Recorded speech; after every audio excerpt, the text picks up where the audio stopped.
Thank you so much for being here. Thank you. Being a conference organizer is kind of like being at your wedding. There's just chaos all the time. So your phone's always ringing. There's lots going on. So I empathize deeply, especially for the timing issues. But thank you for having me. Excited to be here in Greece to talk to you all about the problems micro frontends won't solve that no one seems to want to talk about. So just curious, has anybody heard of micro frontends? Does anybody feel like they understand what micro frontends are? Okay, I usually see a lot of hands go down when I ask that question.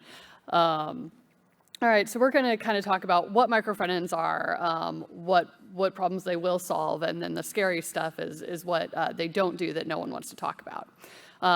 It's tech. We all have new shiny object syndrome pretty heavily. And just because there is something new and shiny does not mean it is the appropriate tool for very many of us to be using. And so that's kind of the crux of this talk. Again, my name is Jennifer Wadella. You can follow me on Twitter at @OMGIt'sFetty. I am the director of Angular development at Bitovi. So I work full-time at a consultancy, and so I help a lot of clients. I see a lot of the problems that my clients deal with. And then I hear a lot from my clients on what they are trying to do to deal with their problems. I'm also the co-host of the Angular Plus show, which is an Angular-focused podcast, but we actually did a 4-part series last season on micro frontends and different approaches and trends and what to do. So it might be worth a listen if you're interested in the content of this talk. But I feel like this is a good way to start off this talk to kind of describe my feelings. So I don't know if you saw this Chris Pine meme circulating when he was incredibly bored at some sort of conference, and his facial expression has been picked up as the source of this meme. But I like to use this to describe myself when I'm listening to my clients say they think they need to implement micro frontends. All right, so what are micro frontends? First of all, for those who aren't familiar, one of the definitions floating around is an architectural style where independently deliverable front-end applications are composed into a greater whole. Or the even shorter definition, microservices for the front end, which is somewhat in the vein of the right idea, but we deal with very different problems on the front end than we do on the back end. And so I feel like that is a little bit of an overshot when it comes to actually describing micro front ends, and then subsequently the problems with them that we start to run into as front end engineers. So I do like to kind of start off showcasing this in case you are not familiar. I'm a very hands-on person, so I kind of like to play with things and like to prototype things and get a real feel for them to help deepen my own understanding. So I wanted to give a quick demo of what an example micro front-end architecture pattern could look like. And so I'm going to kind of describe a business case, and we're going to pretend that we are selling a product because gay capitalism, and our company is like, hey, we want to sell more products. How do we do that? We have a very large code base, and we're like, hey, we want to break this apart, and we want each of our teams to be able to focus on just one part of our application. So what I have here is a sample web application. This is going to behave like a single page application that we are familiar with. And here is my first micro frontend that I have. And there is basically a standalone separate app just managing the navigation for this application. So that's one micro frontend. So if I click into here, I'm going to start to see 2 micro frontends executing on this one HTML page. I've got my navigation micro frontend, and now I'm seeing a list micro frontend, and this list is displaying a list of products that we want to sell. This is the Animal Crossing API. I got very deep into it in the pandemic, and it's been my kind of go-to demonstration API ever since. But this is a very real-world example that our company has a list of products that they want to show to a user. They want to be able to list them in some sort of way. So we have a separate code base or a separate application and code for our navigation, separate for our list. Now, if we click into one of our products, we're going to have more micro frontends spin up. And so now we still have that ever-present navigation, which is its own standalone app, but we also have a product, our villager micro frontend. And so this application is just responsible for showing what's in the pink here, information just about this single product. And you know what? Business came to us and they said, hey, I think it would help us sell even more products if when a user is looking at a product, they can see similar products to what they're already looking at. And so this is that similar micro front end.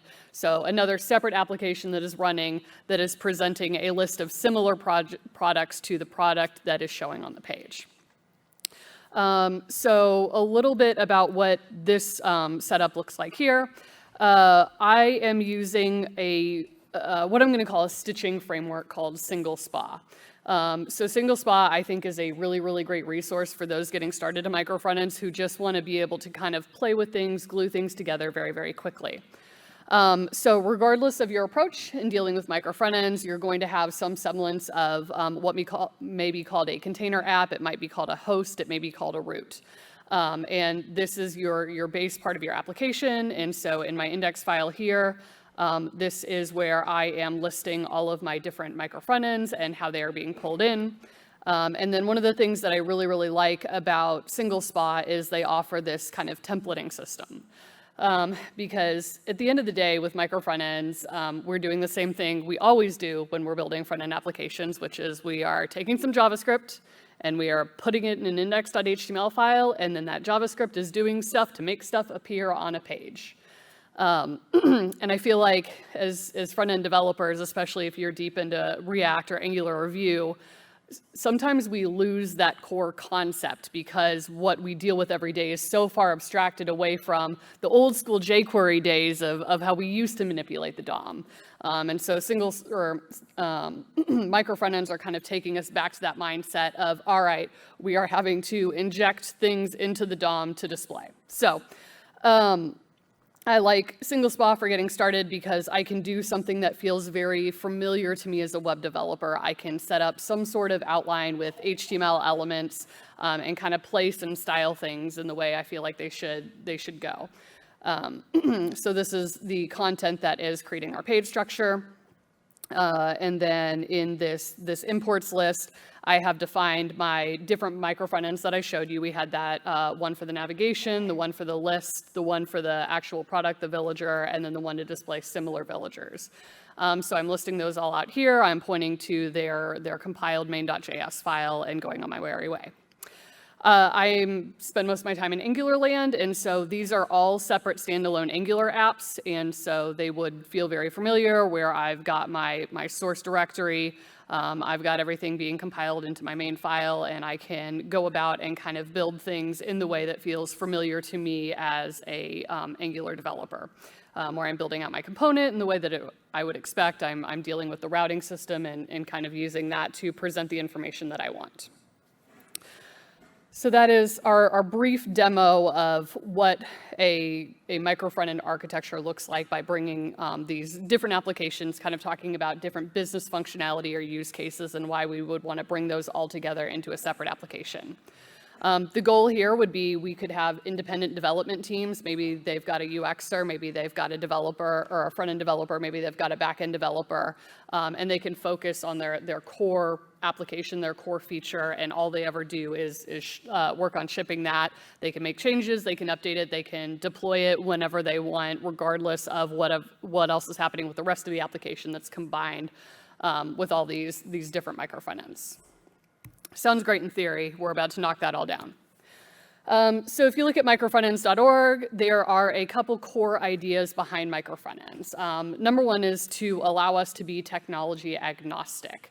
We have these framework wars in JavaScript. There's always something new that we want to play with, but we don't always want to rewrite our entire code base to go explore this new technology. So it's an idea that by implementing micro frontends, we can allow these teams building their own separate applications to be technology agnostic and use the technology preferences of their choice. There's also an idea that we can isolate team code, so the similar products micro app is only ever going to think about, all right, how do we deal with code that is responsible for displaying our similar products? It is necessary to establish team prefixes so we know what belongs to what application.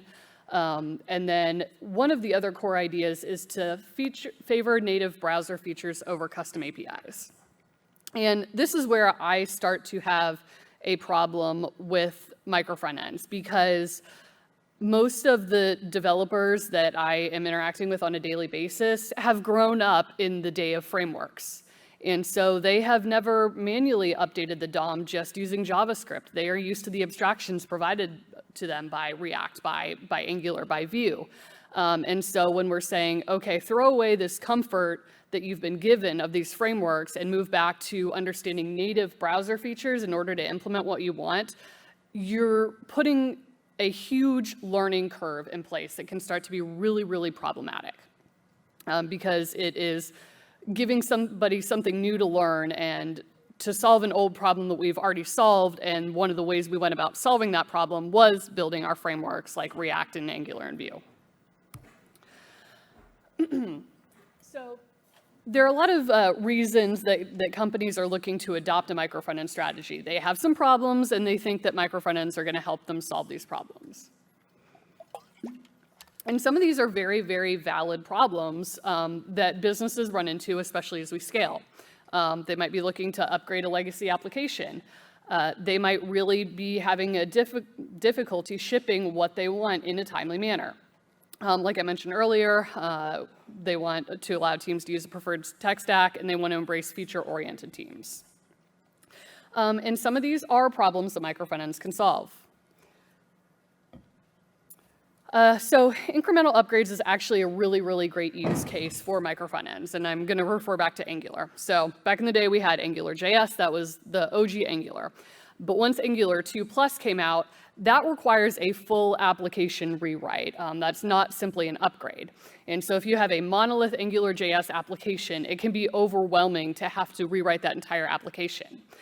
So what we can do instead is we can use the strangulation pattern where we go route-based and start to rewrite tiny pieces of our application in the new and updated Angular framework, and then switch those off and on. And so that's actually a really great use case for micro frontends. Whether it's great in execution or not is a different story, and I've seen lots of clients suffer from this. One of the other problems that micro frontends can help us solve is encouraging smaller decoupled code bases. This, however, is a double-edged sword because it will force teams to avoid tight coupling between components and be thoughtful about sharing their events and data. But you might be dealing with a software team that is not ready to have those thoughts or have those conversations. So yes, while smaller decoupled code bases sound ideal, the implementation of them is a different story. Product-focused teams, I am a huge advocate for. One of my teams came off recently an application, or excuse me, a insurance client. And there is a lot of nasty business logic, especially in the US where insurance is much of a bigger deal for us. There are all these legal terms and definitions and business logic and rulings, and they also change by state, and we have 50+ states in America. And so that is very overwhelming for a software engineer who's already dealing with having to figure out the best way to handle their code, the best way to handle state management, to also have this very in-depth business knowledge to produce the code they need. And so one of the really great things we get from having product-focused teams is they get to just focus on that narrow slice of that business, that narrow slice of what does my user want? What am I trying to provide to my user? And they can just focus on that. And I think this can really help us produce better quality applications. So when we are starting to break up our code base into micro frontends, this is a very viable approach that allows us to do that. That allows us to have a team that stacks UX, stacks front end, stacks back end, that's just focusing on how do we deliver the best user experience for viewing this list? How do we deliver the best user experience for viewing product details? So that is great there.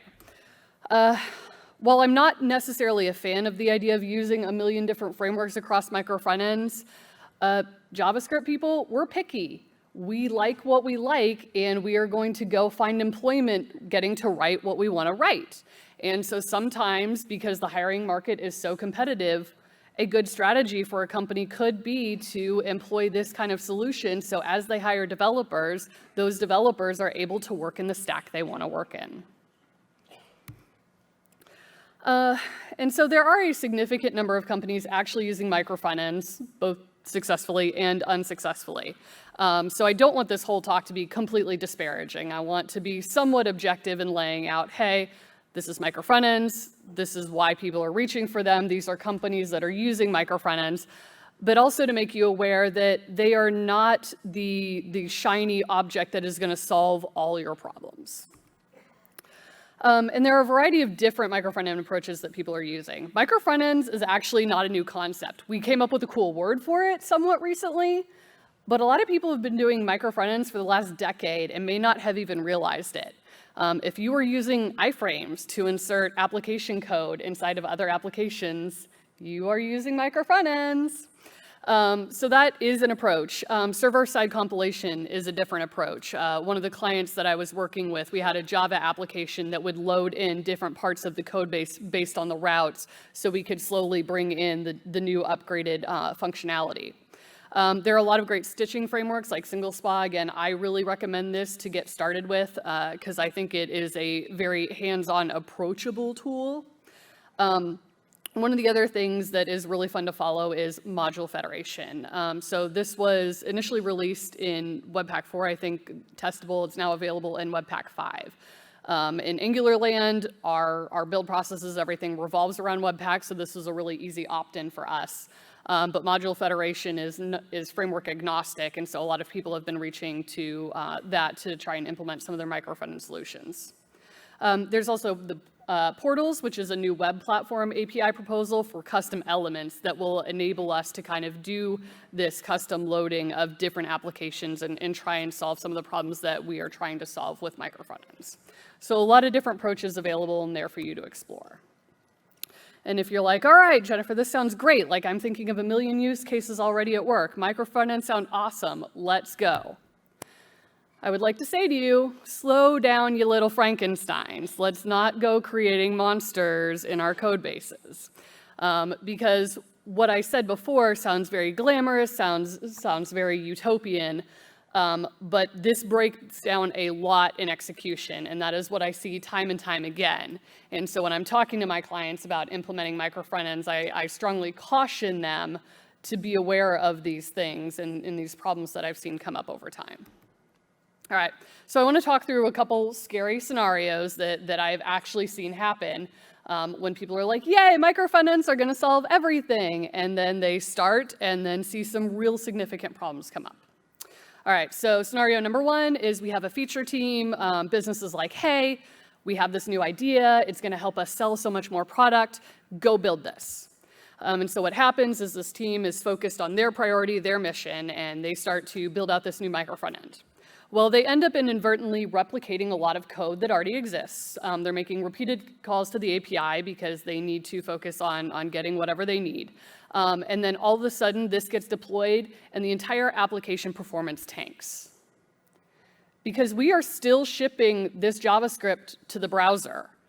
And the more JavaScript we put in the browser, the more it bloats, the more our performance tanks. And you know what happens when our performance tanks? Our SEO tanks. And then our users can't find our products, and then we're not selling more products. But this is very, very common because teams get tunnel vision.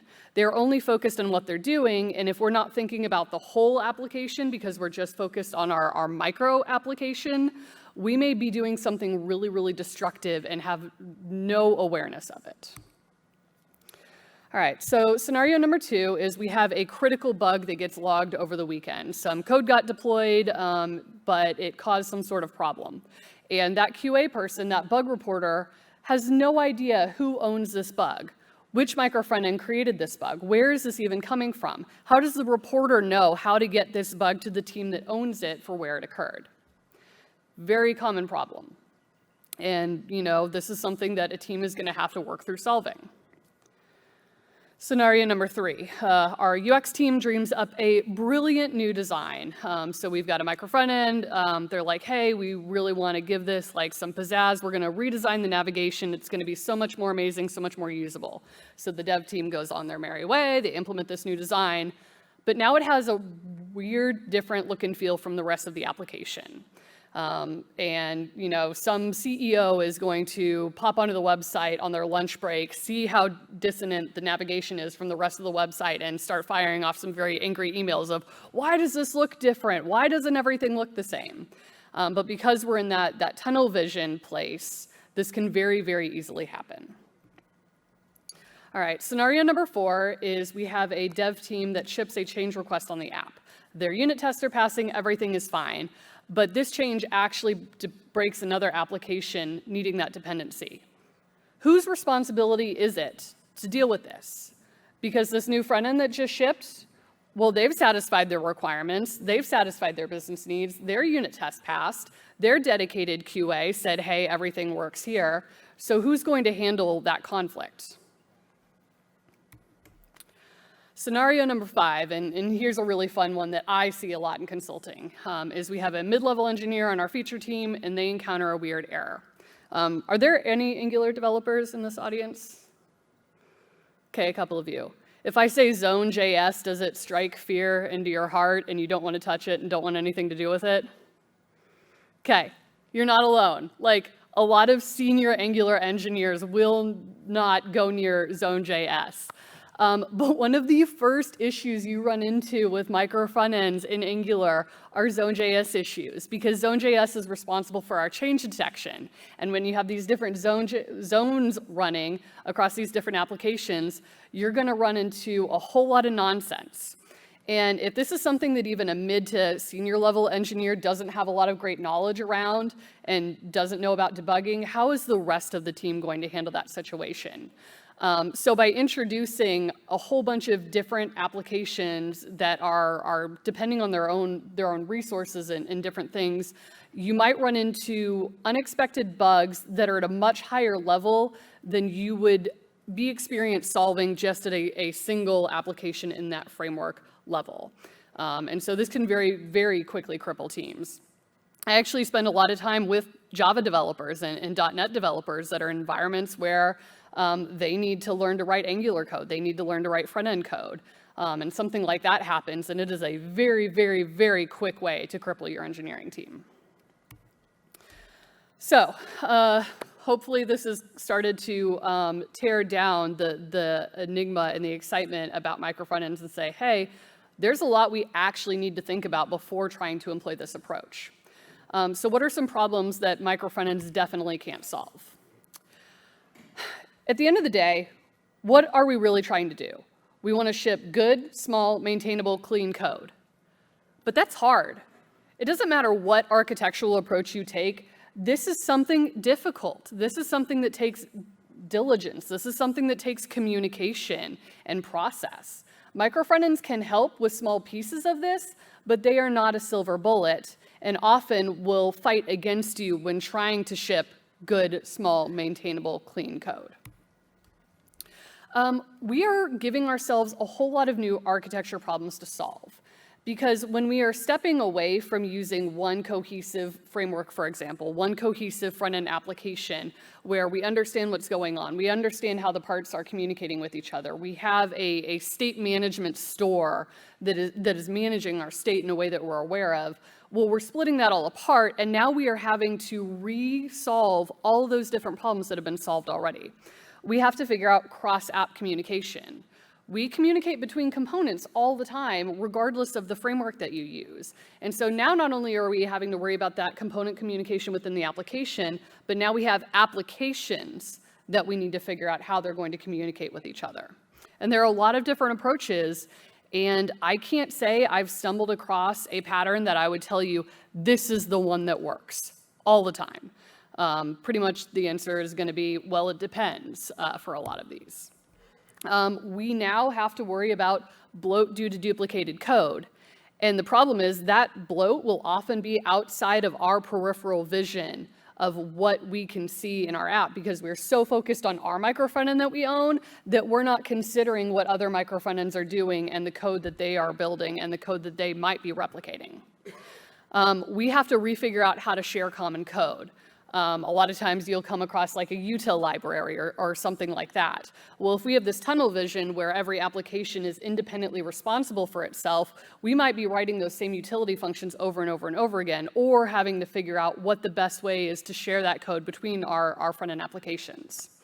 One of the arguments I've heard from clients for micro frontends versus maybe just using a mono repo is they don't want team A to know what team B's code looks like, which I think is asinine, but also there are some arguments that you can't win with businesses. But this is a very real common problem that comes up.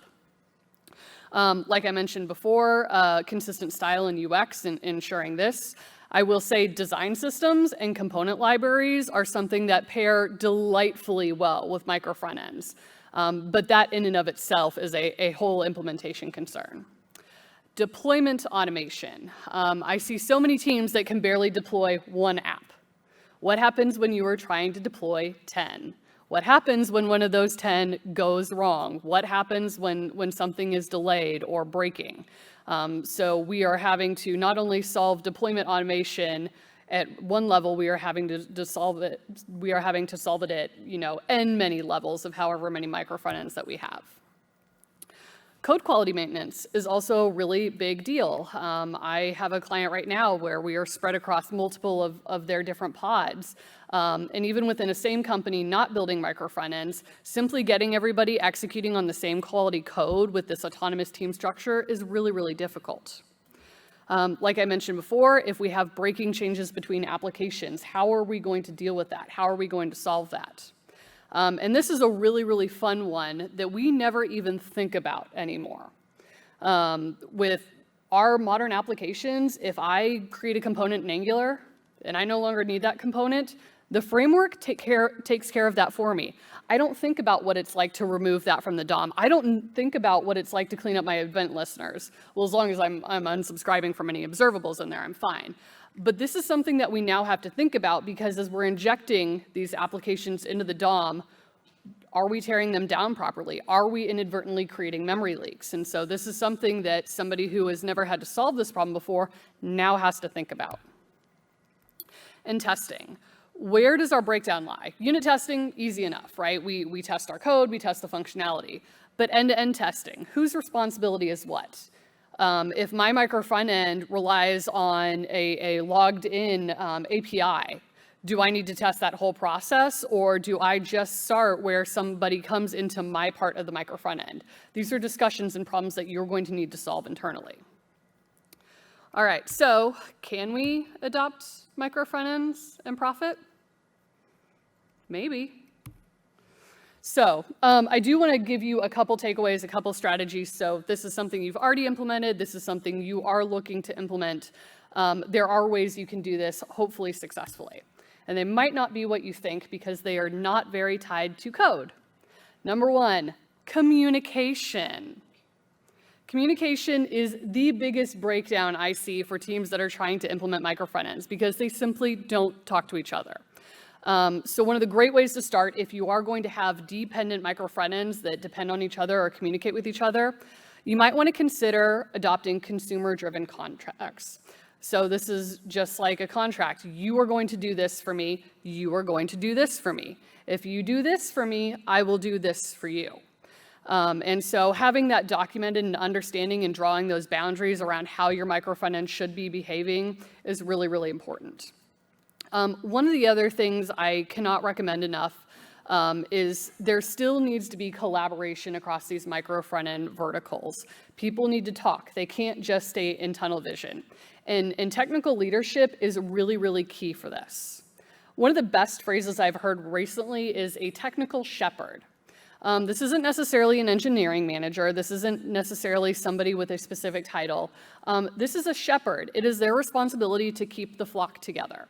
They are responsible for kind of having a big picture of what's going on with all these different micro frontends. The client I mentioned that we had helped move from AngularJS to Angular, one of the problems we ran into very quickly was we had all these disparate teams that were working on updating their pieces of code. And the problem that happened was nobody knew what had been shipped. And so as we're updating things, we were implementing a new design system, and the UX team wanted to know and be able to go and view their changes. But they couldn't talk to anybody and figure out if this piece of the code had actually been deployed, if what they were looking at was new or old. And obviously you could ping a developer and then they could pull open the source code and tell you whether it was the new code or the old code. But this is a problem that could have been solved by process and communication, by having somebody shepherding, somebody to understand what the state of the entire application is and how each of those micro front ends come into play. Collaboration is a really, really big deal. One of the great things for microfrontends.org they recommend is agreeing on naming conventions when you have things that aren't isolatable. So for instance, if we are trying to figure out who owns what CSS, who owns what that's happening in local storage or cookies, or heaven forbid we're slapping everything in window.global because that's what we have resorted to for a micro front-end strategy. Having clear namespacing of what team owns what can be really, really helpful there. And then if you are a CSSer, you know what's gonna break all of your micro front-end stuff real quick is that important bang on one of your attributes. That's gonna cause a real hot mess. So if you are agreeing on naming conventions and everybody is namescaping, then at least you can identify where problems could possibly come from, or you're going to be able to avoid collisions and really clarify who owns what. So your micro front ends are only going to be as good as your ability to successfully and seamlessly deploy them. So many clients that I walk into trying to do micro front ends don't even have deployment set up very well for one application. So a lot of times I'll talk to developers, hey, you have your code ready to deploy. What does that process look like? Can you even tell me how to get something deployed? Do you push to GitHub and then have to go harass a DevOps person and they take 6 hours to get back from you to try and debug some sort of issue in the pipeline?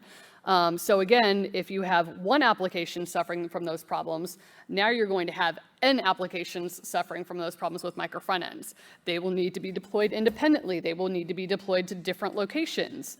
I dealt with a client where they were deploying everything to their internal NPM registry, and their internal registry was so slow that it would be hours before we could even pass off tickets to QA to tell them to go verify. And that kind of sucks as a developer. Not only am I worried about building out my code, but then I have to babysit these different deployment processes to be able to hand off my ticket. So a lot of problems that you're going to run into here unless you have your deployment figured out. So if you're talking micro front ends, get your DevOps people involved immediately.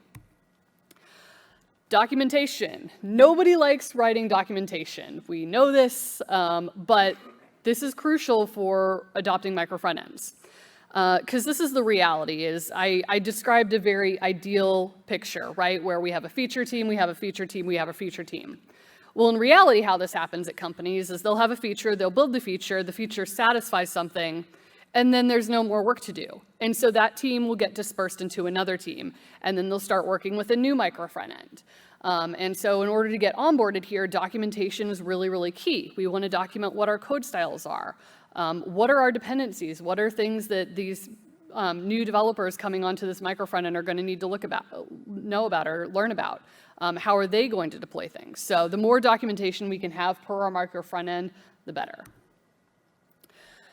And something to remember is, micro front ends have been around forever. We've had iframes forever, but the modern micro front end tooling that you're dealing with is still very new.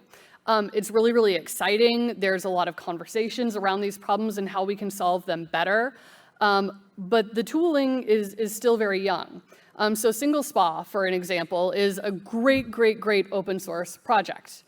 But it does not support modern versions of Angular because Angular rewrote the compiler. And they cannot support that jump. And because they don't have enough contributors on that team, that has kind of just been a lingering issue. Similarly, we have some plugins if you've used NX, which is a tool for mono repos, they are starting to build in module federation and micro front-end support there. But this is stuff that's only shipped within like the last 6 months to a year. And so still very, very new, very, very green. And I have run into teams that have started using some of these tools and just gotten completely roadblocked because this is such a new process and new idea that their team started implementing and then ran into a roadblock using one of these new tools and are stuck until the creators of those tools are able to update them to do what they need to do. So just be aware that this is new. This is still very exploratory. This is still, I don't know if beta is an appropriate word, but something to be approached pragmatically and with caution. So the big thing I would like you to take away from this talk is micro front-ends are here to solve business problems, not technical ones. A business problem is allowing our developers to, kind of be separate in the way we're focusing on features. A business problem is we want to be able to deploy this change to this product, this area of the application versus this area. So typically my recommendation is if your problem isn't directly related to a product or business need, you probably don't need Micro Frontends. I do want to provide you some resources for getting started though, because the more knowledgeable you are about this, the better you can equip yourself for making a good decision for whether Micro Frontends are right for your team or not. So of course, I recommend playing around on singlespa.org. If you're interested in Micro Frontends with Webpack's Module Federation, there is a blog on my company, Batovi's blog. One of the sad things about Webpack is their documentation is not great. And so a lot of times to figure out the configuration options you need, you actually have to go digging through their source code to figure out exactly what's there. And so I really like the blog post my team member Idris has written here, because he includes all of those things that you would normally have to go trolling the source code to figure out, what does this config mean? What does this option mean? My favorite episode of the Angular Plus show we've done on this is What Are Micro Frontends with Luca, who I would call probably one of the godfathers of Micro Frontends. He's got a lot of great experience, a lot of great content, and I kind of want him to be my mentor. He's just a great person with very sage advice. He's fun to listen to. And then Zach Jackson is one of the creators of Module Federation, very actively involved in that. He's been doing a lot of really cool stuff around Next.js and Module Federation, so I always recommend following him on Twitter to kind of stay in the loop with everything that's going on. These slides are available at microfrontendproblems.jenniferwadella.org. As I mentioned, I'm with a consulting company, and so if you are having trouble with Micro Frontends or trying to talk somebody in or out of Micro Frontends, and maybe they won't listen to you, but they'll listen to a consultant who speaks at conferences about it, I am available for your needs. I do get that request a fair amount, so I want to make sure you have my contact information. We don't have a whole lot of time for Q&A, but we do have lunch coming up. So I would love to talk to you in the hallway about your Micro Frontend problems, your experiences, and answer any questions that you have in the hallway track. Thank you so much, you wonderful human beings.